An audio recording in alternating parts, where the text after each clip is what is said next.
Why Mahathir's Thinking is Basically Flawed by AZLAN ADNAN, M.A. Saturday, 1st of November 2025. His view. Former Malaysian Prime Minister Tun Dr. Mahathir Mohamad claims that the new Malaysia-United States trade agreement surrenders Malaysia's independence. He argues that the deal obliges Malaysia to buy American-made aircraft, gas, and machinery. He also says it forces Malaysia to adopt U.S. cybersecurity frameworks, give U.S. firms first rights to Malaysian rare earths, and open local markets on American terms. He describes it as modern-day imperialism, the very neo-colonialism our founding elders feared. What the deal actually says.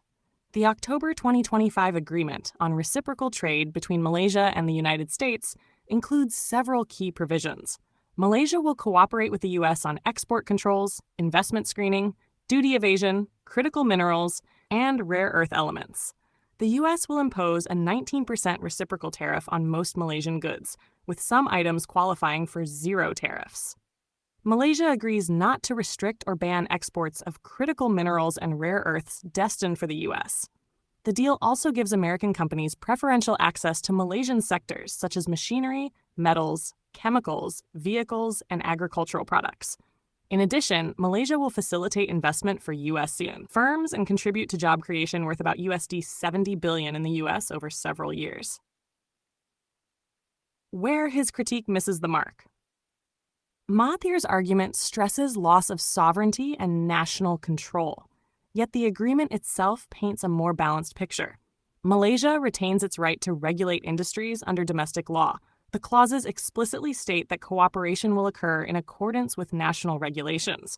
While the U.S. gains easier market access, Malaysia benefits from tariff reductions and stronger export opportunities. The relationship is reciprocal, not one-sided. Mahathir's claim that Malaysia must buy U.S. aircraft or hand over mineral rights is unsupported.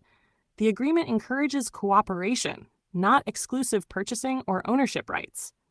These points matter because they separate rhetoric from reality. The deal introduces deeper integration but stops far short of stripping Malaysia of sovereignty. Implications for Malaysia. Mahathir's warning highlights genuine risks. Dependence on powerful trading partners can narrow policy space, yet exaggerating those risks weakens the credibility of his critique. If the public believes independence is already lost, attention may drift away from the practical oversight the agreement truly requires. The real challenge lies in managing the long-term consequences. Malaysia must ensure that U.S. investment does not crowd out local industries and that its export cooperation does not overexpose domestic resources. The deal links Malaysia more tightly to American industrial and security supply chains. That brings both opportunity and vulnerability. It is not surrender, but it does demand vigilance. Conclusion. Mahathir's statement works as a moral warning, but falters as economic analysis.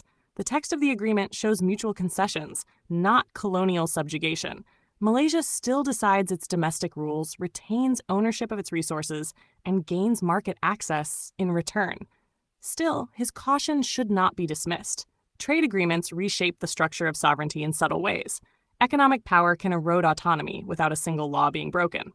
Malaysia must therefore watch implementation closely, negotiate assertively, and ensure that national interest remains at the center of every future trade negotiation. Mahathir's thinking is basically flawed, but his instinct to question power is not.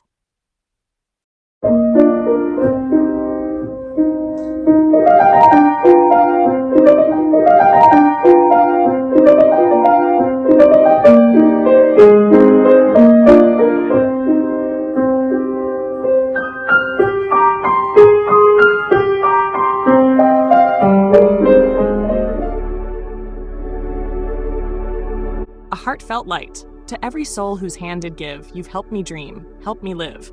In darkest hours your light came through, with hearts so kind, so pure, so true. Your gifts, like stars in deepest night, have steered me gently toward the light. Each coin, each word, each silent prayer, a thread of hope, so rich, so rare. My eyes once dimmed now seek the skies, and slowly, clearer visions rise. Because of you, I dare to see the world again, its grace, its plea. Your compassion's flame will not just stay with me alone. It lights the way for others wandering through despair. to feel the warmth of selfless care. You've shown what love in action means, in quiet ways through giving scenes. You've built a bridge from soul to soul and made the broken feel more whole. So let this thanks rise like a song, a melody both soft and strong. May your example gently call more hearts to rise to give. To fall into the joy of lifting pain, of planting hope where none remains. Your kindness walks beside me still, a light, a love, a living will.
Don't forget to hit that subscribe button to show your support.